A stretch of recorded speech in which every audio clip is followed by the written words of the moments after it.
ఇవాళటి పత్రికా సమావేశం పెడుతుంటే చాలా ఆనందంగా ఉంది. ఎందుకంటే నిన్న మొన్నటి వరకు జరిగిన మున్సిపల్ బూతుల వర్షం ముగిసి చెవులకు హాయిగా ప్రశాంతంగా ఉన్నది.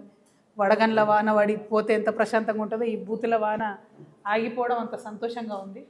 ఈ పార్టీ ఆ పార్టీ అని కాకుండా ప్రతి ఒక్కరు కూడా అసలు ఇష్యూస్ పక్కకు పెట్టి ఈ తూకిత్తా అంటే తూకిత్తా అనేటటువంటి ప్రయత్నం చేసి ప్రజల వాళ్ళ యొక్క దృష్టిని మరల్చే ప్రయత్నం చేశారు.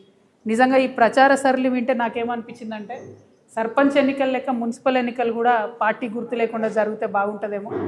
ఎందుకంటే బీజేపీ జాతీయ అధ్యక్షుడు వచ్చిండు మహబూబ్నగర్కి ప్రచారానికి, కానీ ఇప్పటికి కూడా మహబూబ్ నగర్లో 2 నుంచి 3 రోజులకు ఒకసారి కూడా మంచినీళ్ళు రానటువంటి పరిస్థితి ఉన్నది. కానీ ముఖ్యమంత్రి గారు ఆ విషయం మాట్లాడలేదు, బీజేపీ జాతీయ అధ్యక్షుడు గారు ఆ విషయం మాట్లాడలేదు. మహబూబ్ నగర్లో ఒక 30 ఏళ్ళ కిందనే 3 సిటీ బస్సులు తిరిగేటి, ఊరంతా తిరిగేది, పొద్దంతా తిరిగేది, ఆటోలకు ఇబ్బంది లేకుండా మంచిగా ప్రజలు బస్సు ఎక్కి పబ్లిక్ ట్రాన్స్పోర్ట్ వాడుకునే పరిస్థితి ఉండే. ముఖ్యమంత్రి గారు ఆ విషయం ఎప్పుడు మాట్లాడారు. అట్లనే మహబూబ్నగర్లో ఉండే బస్ స్టాండ్ ఉంటుంది, అది మహబూబ్నగర్ అని కాదు నేను అనేది, ప్రతి మున్సిపాలిటీలో ప్రతి మున్సిపల్ కార్పొరేషన్లో కూడా బస్ స్టాండ్లు కూడా బాగలేవు. ఇక గవర్నమెంట్ స్కూళ్ళు మున్సిపాలిటీలలో ఉన్నాయైతే కేవలం ప్రైవేట్ స్కూళ్ళకు విద్యార్థులను పంపించడానికి ఉన్నట్టుగా ఉంటాయి తప్పితే ఎందుకు కూడా అవి పనికిరావు. పిల్లలు తక్కువ, పంతులు ఎక్కువ ఉంటారు. చాలా విచిత్రమైన పరిస్థితి ఉంటుంది పట్టణాలలో ఉన్న గవర్నమెంట్ స్కూల్స్.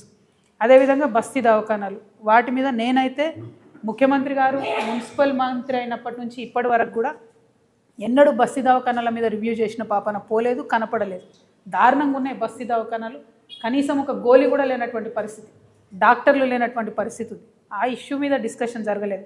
అట్లనే అన్నిటికన్నా మేజర్ ఇష్యూ ఇవాళ డ్రైనేజ్ది. చెత్త గుట్టలుగా చెత్త పేరుకపోయింది ప్రతి మున్సిపాలిటీలో, ప్రతి మున్సిపల్ కార్పొరేషన్లో. దాని గురించి మాట్లాడారు. మొన్న మేము ముఖ్యమంత్రి గారి సొంత జిల్లా ఆమన్గల్ పోతే పట్టణంలో చెత్త గుట్ట ఉన్నది, దాన్ని తీసేయమని ఆ ఎమ్మెల్యే గారు రిక్వెస్ట్ చేస్తున్నారు, మాలాంటి వాళ్ళం రిక్వెస్ట్ చేసినాం. ఇంతవరకు కనీసం పట్టణంలో పట్టింపు లేనటువంటి పరిస్థితి ఉంది. అంటే అసలు అంశాలన్నీ పక్కకు పెట్టి మరి కేవలం ఎన్నికల్లో పార్టీలను తిట్టుకోవడం, వ్యక్తులను తిట్టుకోవడం ప్రచారాలు జరిగినాయి. ఇంకా అన్నిటికన్నా ఎక్కువ మున్సిపాలిటీలలో రిటైర్డ్ ఎంప్లాయీస్ చాలామంది ఉంటారు. మనం కరీంనగర్లో మొన్న చూసినాం, రిటైర్డ్ ఎంప్లాయీ ఒకరు బోర్డు పెట్టారు, మమ్మల్ని నాయకులు ఓట్లు అడగకండి, మాకు ఇంతవరకు రిటైర్మెంట్ బెనిఫిట్లు రాలేదు అని. నిజంగా పట్టణాలలో ఉండే బుద్ధిజీవులను నేను అప్పీల్ చేస్తూ ఉన్నాను, దయచేసి మంచి వాళ్ళని ఎన్నుకోండి. ఈ పార్టీ ఆ పార్టీ అని కాదు, వస్తే హంగ్ వస్తుంది మున్సిపాలిటీ, ఇబ్బంది ఏం లేదు. ఎందుకంటే మున్సిపాలిటీలో ఒక దగ్గర బీజేపీ బీఆర్ఎస్ దోతి చేస్తున్నారు, ఒక దగ్గర బీజేపీ కాంగ్రెస్ కలిసి ప్యానెల్ చేస్తున్నారు, రకరకాల అరేంజ్మెంట్స్లో ప్యానెల్స్ అవుతున్నాయి, నష్టమేం లేదు. మంచి వాళ్ళని ఎన్నుకోండి దయచేసి. అవకాశం ఉన్న కాడ మా సింహం గుర్తు మీద నిలబడ్డోళ్ళకు అక్కడ కూడా ఓట్లేయండి. ఎందుకంటే మున్సిపల్ ఎన్నికలంటే లోకల్ ఇష్యూస్ మీద డిస్కషన్ జరగాలి, లోకల్ పని చేసే వాళ్ళు కావాలి. కాబట్టి నేను మిమ్మల్ని అప్పీల్ చేస్తూ ఉన్నాను. ఇక విచిత్రమైన విషయం ఏంటంటే కాంగ్రెస్ ప్రభుత్వం వచ్చినప్పటి నుంచి ఇప్పటి వరకు ఇన్ని మున్సిపాలిటీలు ఉంటే, ఇప్పుడు ఎన్నికలకు పోతున్నాయి 116 మున్సిపాలిటీలు, 7 కార్పొరేషన్లు ఉంటే కేవలం ఒకే ఒక్క మున్సిపాలిటీకి అండర్ గ్రౌండ్ నిధులు మంజూరైనాయి. గెస్ చేయండి ఏ మున్సిపాలిటీ అయి ఉంటుంది అది? ముఖ్యమంత్రి గారికి గుంటనక్క గారికి ఉన్న సంబంధంతో కేవలం సిద్దిపేటకు మాత్రం అండర్ గ్రౌండ్ డ్రైనేజ్ మంజూరైంది.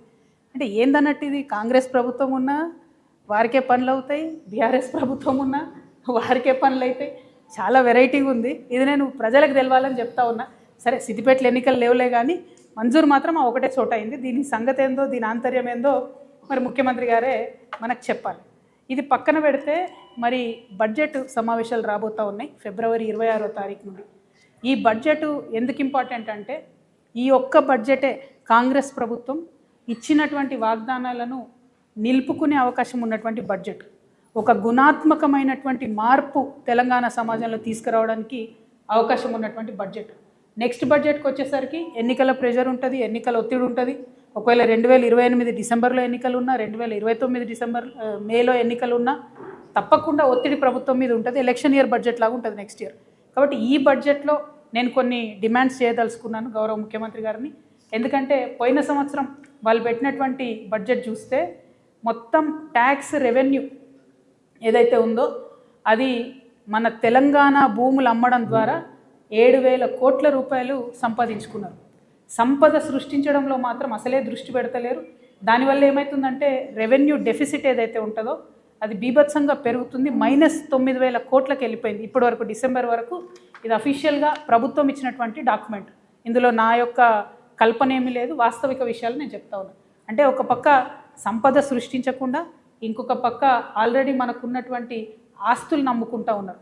సరే అట్లా చేసింది అనుకుందాం, మరి కనీసం ఆ డిస్బర్స్మెంటు, ఆ డబ్బు అనేటటువంటిది పేదవాళ్ళకు పోవాలి, వెల్ఫేర్ కోసం పోవాలి, కొన్ని మంచి అంశాల మీద క్యాపిటల్ ఎక్స్పెండిచర్ కింద పోవాలి. అది కూడా జరగడం లేదు.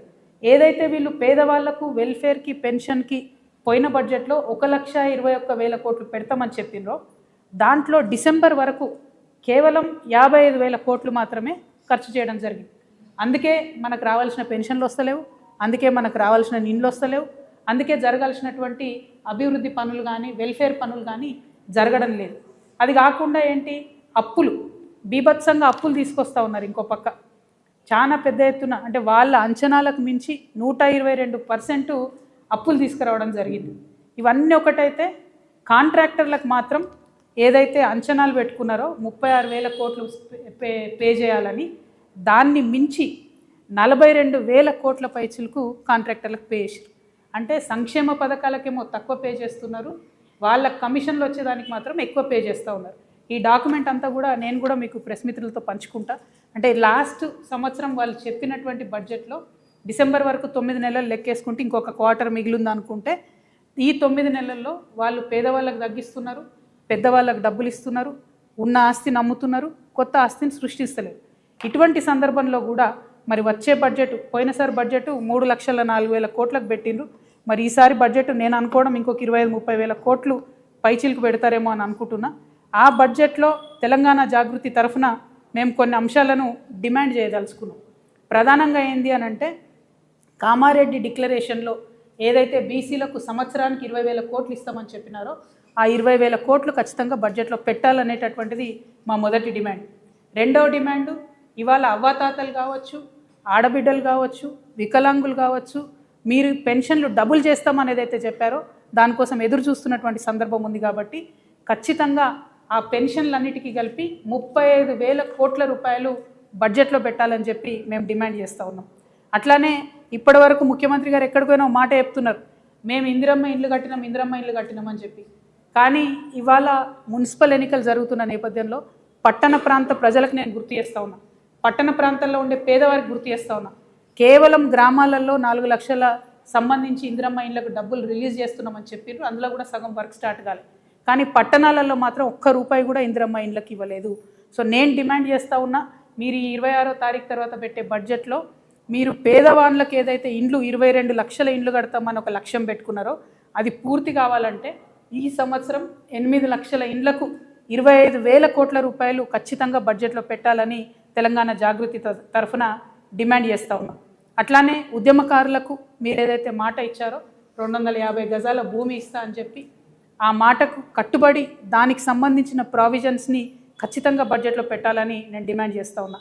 అమరవీరుల కుటుంబాలకు 25,000 రూపాయల పెన్షన్ ఇస్తామని మీరు ఏదైతే చెప్పారో దానికి సంబంధించినటువంటి ఒక అంశాన్ని బడ్జెట్లో చేర్చాలని నేను డిమాండ్ చేస్తూ ఉన్నా.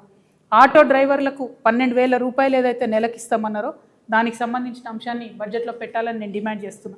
అట్లనే కళాకారులు, తెలంగాణ వ్యాప్తంగా ప్రతి గ్రామంలో కళాకారులు ఉన్నారు. మరి ఆ కళాకారులకు ఒక మంచి ప్రావిజన్ ఉంది.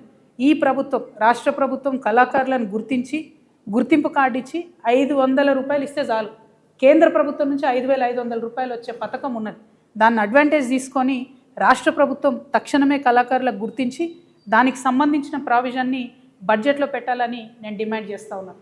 అట్లానే చేవెళ్ళ SC/ST డిక్లరేషన్ ఉంది, దానికి సంబంధించి SC/STలకు సంబంధించి బడ్జెట్లో ప్రావిజన్ పెట్టాలని చెప్పి నేను డిమాండ్ చేస్తున్నా. వరంగల్లో రైతు డిక్లరేషన్ ఉంది, దాని ప్రకారం మరి రైతులకు ఏదైతే మినిమం సపోర్ట్ ప్రైస్ పెంచడము, బోనస్కి సంబంధించిన అంశాలు అవి ఖచ్చితంగా మనము ఇవాళ బడ్జెట్లో పెట్టాలని చెప్పి నేను డిమాండ్ చేస్తూ ఉన్నా. రైతులకు సంబంధించి ఒక మాట దయచేసి మనందరం కూడా అర్థం చేసుకోవాలి. రైతులకు ఇస్తాం మేము రైతు భరోసా, రైతులతో పాటు కౌలు రైతులకు ఇస్తాం మేము రైతు భరోసా అని చెప్పి మాట ఇచ్చారు. ఇంతవరకు అది పూర్తి చేస్తలేదు.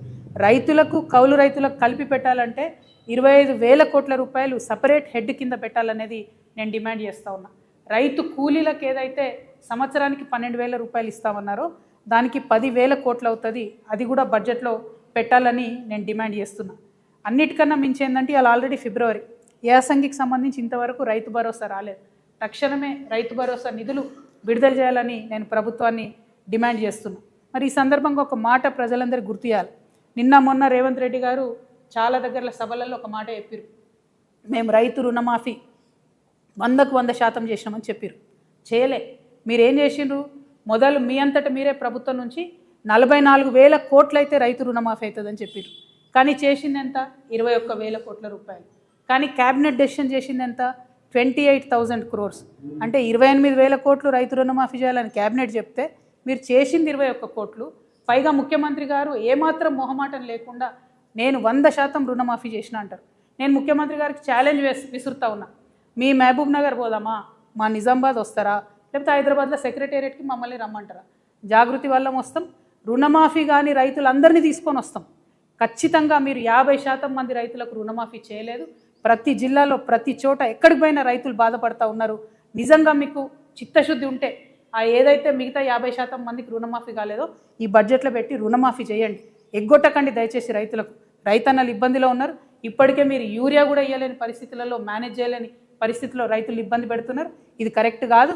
ముఖ్యమంత్రి గారు నిజాలు చెప్పండి ఇప్పటికన్నా అని చెప్పి మేము వారికి హెచ్చరిక చేస్తూ ఉన్నాం. అదేవిధంగా విద్యార్థులకు సంబంధించి ఫీ రియంబర్స్మెంట్ 11,000 కోట్లు బకాయిలు ఉన్నాయి. నేను పదే పదే చెప్తూ వచ్చు, ఈ ఫీ రియంబర్స్మెంట్ డబ్బులు ఇవ్వకపోతే అందరికన్నా ఎక్కువ బాధపడేది మా ఆడబిడ్డలు.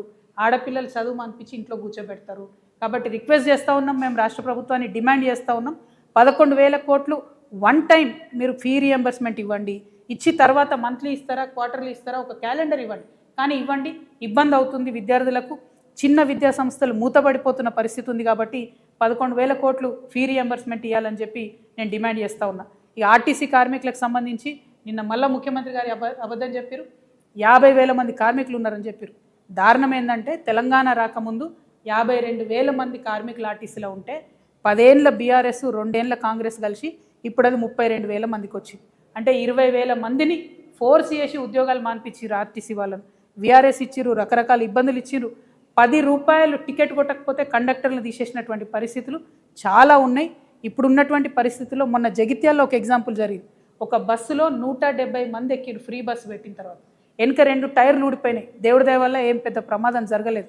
కానీ కండక్టర్ సస్పెండ్ చేస్తారు. ఇట్లాంటి ఇన్సిడెంట్స్ ఏం చేస్తాడు కండక్టరు, డ్రైవరు? మీకుండాల చిత్తశుద్ధి. ఆర్టీసీని దయచేసి రాష్ట్ర ప్రభుత్వంలో విలీనం చేయాలి, ఆ ప్రక్రియను ప్రారంభించాలి. ఎట్ ద సేమ్ టైం మీరు ఏదైతే ఎలక్ట్రిక్ బస్సులు పెడతామంటున్నారో ఆలోచన మంచిదే. కానీ ఆ పెట్టే ప్రతి ఎలక్ట్రిక్ బస్సులో మా ఆర్టీసీ అన్ననే డ్రైవర్గా ఉండాలి, ప్రైవేట్ వాళ్ళు ఉండడానికి వీలు లేదు. ఆ విషయాన్ని పాటించకుండా ప్రభుత్వం ఆర్టీసీకి ద్రోహం చేస్తున్నది. కండక్టర్లను, డ్రైవర్లను, ప్రైవేట్ వాళ్ళని పెడుతున్నది. అది కరెక్ట్ కాదు. ఖచ్చితంగా ఆర్టీసీని విలీనం చేయాలి, కార్మికుల యొక్క ఉపాధిని కాపాడాలని చెప్పి నేను ముఖ్యమంత్రి గారికి డిమాండ్ చేస్తూ ఆర్టీసీ విలీన ప్రక్రియలను ఇప్పటి బడ్జెట్లో ప్రస్తావించాలని చెప్పి నేను డిమాండ్ చేస్తూ ఉన్నాను. అదేవిధంగా మహిళలకు ఏదైతే 25,000 ఇస్తామన్నారో దానికి సంబంధించి ఇంతవరకు ఊసిలేదు. మా ఆడబిడ్డలకు ఏదైతే స్కూటీ ఇస్తామన్నారో దానికి సంబంధించి ఇంతవరకు ఊసిలేదు. అదేవిధంగా మన తులం బంగారం ఏదైతే ఆడబిడ్డలకు ఇస్తామన్నారో దానికి సంబంధించి ఊసిలేదు. కాబట్టి ఈ బడ్జెట్లో మా ఆడబిడ్డలకు మీరు ప్రామిస్ చేసినటువంటి 2,500 స్కూటీ, తులం బంగారం వీటికి సంబంధించిన ప్రావిజన్ పెట్టాలని నేను డిమాండ్ చేస్తూ ఉన్నాను.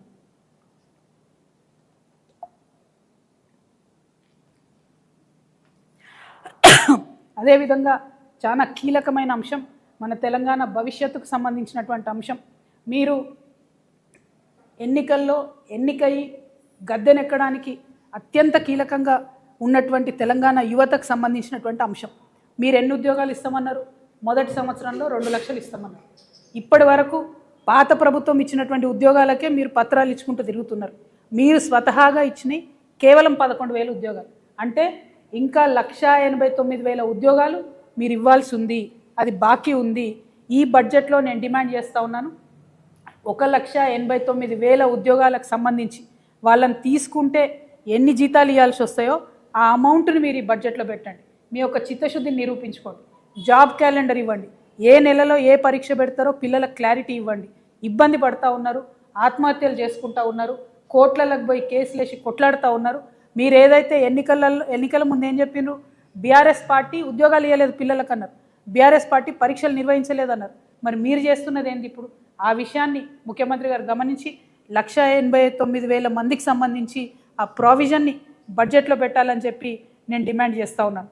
ఇట్లా ఒక్కొక్క అంశాన్ని బడ్జెట్లో చాలా స్ట్రాంగ్గా మేము స్టడీ చేసిన ప్రతి ఒక్క అంశాన్ని కూడా మేము ఖచ్చితంగా బట్టి విక్రమార్క గారు వారు ఆర్థిక శాఖ మంత్రి కాబట్టి జాగృతి తరఫున వారికి ఒక వినతి పత్రం కూడా మా అధ్యక్షుల వారు అందరూ కూడా వెళ్ళి ఇచ్చి రావడం జరుగుతుంది.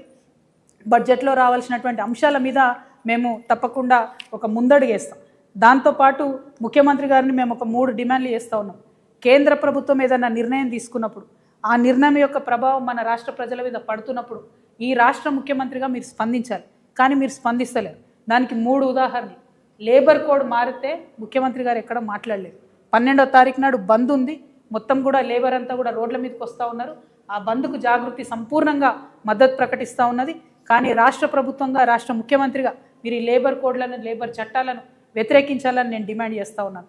రెండవది, బీసీ బిడ్డలకు సంబంధించి జనగణనలో కనీసం ఓబీసీ కాలం పెట్టకపోతే ఇంతవరకు ముఖ్యమంత్రి గారు స్పందించలేదు. కేంద్ర ప్రభుత్వానికి ఉత్తరం రాయలేదు. ఎందుకంత చిన్న చూపు మీకు బీసీలు అంటే? 42% బిల్లులు పెడుతున్నామని మోసం చేసిరు. ఒక్కసారి కూడా అఖిలపక్షాన్ని మోడీ గారి దగ్గర తీసుకుపోలేదు. ఇప్పుడు ఓబీసీ కాలం లేకున్నా కూడా కనీసం మీరు మాట్లాడతలేరంటే మీరు కేంద్రానికి సహకరిస్తున్నారని బీసీ బిడ్డలు అనుకోవాల్సి వస్తుంది. కాబట్టి దీని మీద మీ స్టాండ్ ఏందో కేంద్రానికి ఉత్తరం రాయవలసిందిగా ముఖ్యమంత్రి గారు నేను డిమాండ్ చేస్తూ ఉన్నా. ఇక చివరిది, అత్యంత పేదవాళ్ళకు ఉపయోగపడేటటువంటి ఉపాధి హామీ పథకం, పువరెస్ట్ ఆఫ్ ద పువర్కి అందేటటువంటి పథకం, దానిలో 40% రాష్ట్రాలు పెట్టుకోవాలని కేంద్ర ప్రభుత్వం మన మీద బండరా ఎత్తేసింది. నిజానికి పెట్టుకోగలుగుతామా? రాష్ట్రాలు పెట్టుకోలేని పరిస్థితి ఉంది. అయినా ముఖ్యమంత్రి గారి కార్యాలయం నుంచి ఒక్క ఉత్తరం కూడా ఎందుకు రాయలేదు? ఎన్ఆర్ఈజీఎస్ పేరు మార్పు మీద మాట్లాడుతున్నారు తప్పితే ఎన్ఆర్ఈజీఎస్ 40% రాష్ట్రం పెట్టుకోవాల్సి వస్తే ఎంత నష్టం జరుగుతుందన్న విషయం గురించి మీరు ఎందుకు మాట్లాడతలేరని ముఖ్యమంత్రి గారు నేను ప్రశ్నిస్తూ, మరి అంశాలన్నీ కూడా మేము చెప్పిన అంశాలన్నీ కూడా బడ్జెట్లో వచ్చే విధంగా, ఇదే మీకు last full budget, next budget election budget అవుతుంది కాబట్టి దీంట్లో మీరు ఇచ్చినటువంటి మాటలన్నీ కూడా నిలబెట్టుకునే విధంగా ప్రవర్తించాలని చెప్పి డిమాండ్ చేస్తూ ఉన్నాము. Thank you. జై తెలంగాణ, జై జాగృతి. మీటింగ్ ఏమక్కర్లేదు, మనం ఆల్రెడీ అనౌన్స్ చేసినాం కదా, మళ్ళీ చెప్పాలా? 12వ తారీఖు నాడు చెప్పిన 12వ తారీఖు నాడు ఒక పక్క లేబర్ కోడ్కి సంబంధించి అందరూ ప్రొటెస్ట్ చేస్తూ ఉన్నారు. దానికి జాగృతి పక్షాన కూడా మేము ఆ ర్యాలీలలో హాజరవుతాం, అన్ని చోట్లకు కూడా వెళ్తాం. కాకపోతే అదే రోజు మేము ఉద్యమకారులకు సంబంధించి ఆత్మగౌరవ సభ పెట్టుకోవడం జరిగింది ఆర్టీసీ కళ్యాణ మండపంలో. దానికి మొత్తం రాష్ట్ర వ్యాప్తంగా కూడా తెలంగాణ ఉద్యమకారులందరూ కూడా తరలి రావాలని కూడా కోరుతూ ఉన్నాము. చాలామంది ఇప్పటికే అనేక సంఘాల వాళ్ళు మమ్మల్ని కలిసి మేము వస్తాం, పార్టిసిపేట్ చేస్తామని చెప్పినారు. వాళ్ళందరికీ కూడా స్వాగతం పలుకుతూ ఉన్నాం. ఉద్యమకారుల ఆత్మగౌరవాన్ని నిలబెట్టే విధంగా మనందరం కలిసి ఉమ్మడి కార్యాచరణ తీసుకోవాల్సినటువంటి అవసరం ఉంది. కాబట్టి ఆ సభను విజయవంతం చేయవలసిందిగా నేను విజ్ఞప్తి చేస్తూ ఉన్నాను. Thank you. జై తెలంగాణ. क्या है?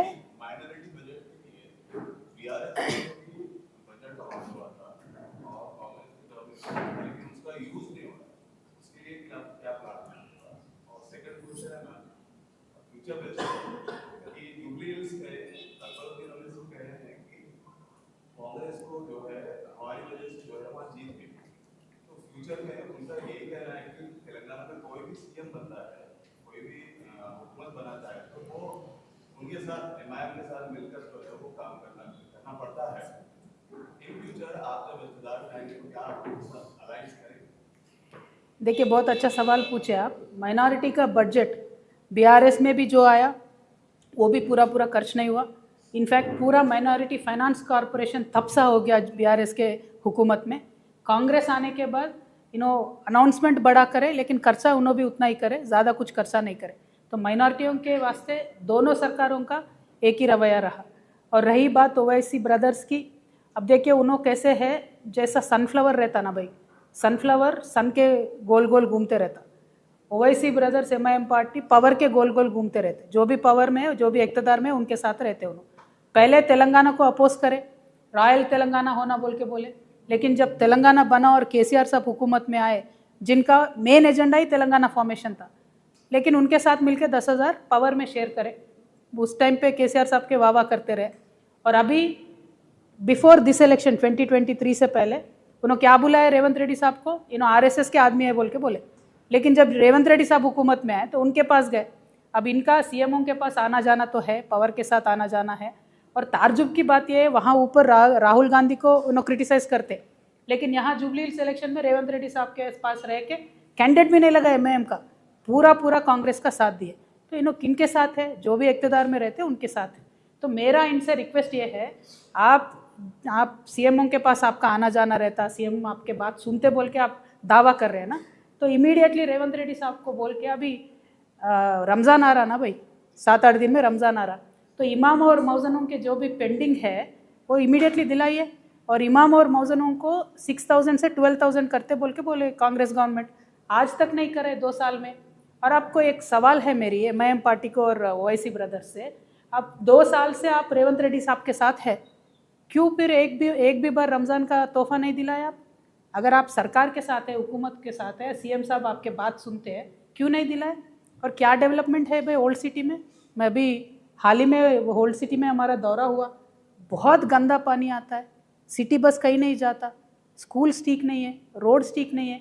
आप हर सीएम के साथ है, केसीआर साहब के साथ 10 साल थे, इनके साथ 2 साल है, क्या कर रहे फिर आप? डेवलपमेंट कहाँ है? अब आप पूरे हैदराबाद के सराउंडिंग के पास जाके बोल रहे हैं एमआईएम को वोट डाले, क्यों डालना? ओल्ड सिटी में कैसा है डेवलपमेंट? क्या ओल्ड सिटी में रहते हैं क्या? ओवैसी ब्रदर्स ओल्ड सिटी में नहीं रहते, बाहर रहते हैं। इनको खुद ताल्लुकात नहीं है ओल्ड सिटी से, अभी बाहर जाके बोल रहे वोट देने के लिए। मेरा बोलना ये है कि इक़्तिदार में जो रहते हैं उनके साथ पावर आप शेयर कर रहे हैं, तो आप अपने कम्युनिटी के लिए कुछ कराइए, अपने कॉन्स्टिट्यूंसी के लिए कुछ कराइए। डेवलपमेंट वहाँ नहीं करा रहे और बड़े बड़े दावा कर रहे, और बड़े बड़े दावा कर रहे हैं। तो जब रमज़ान आ रहा तो सारे दरगाहों को फ्री करेंट दिलाइए, सारे मस्जिदों को फ्री करेंट दिलाइए, साफ़ करवाइए, बजट दिलाइए, वो काम कीजिए। Thank you. జై తెలంగాణ। ఇది ఒక కాపీ మన వాళ్ళందరికీ ఇవ్వండి అన్న।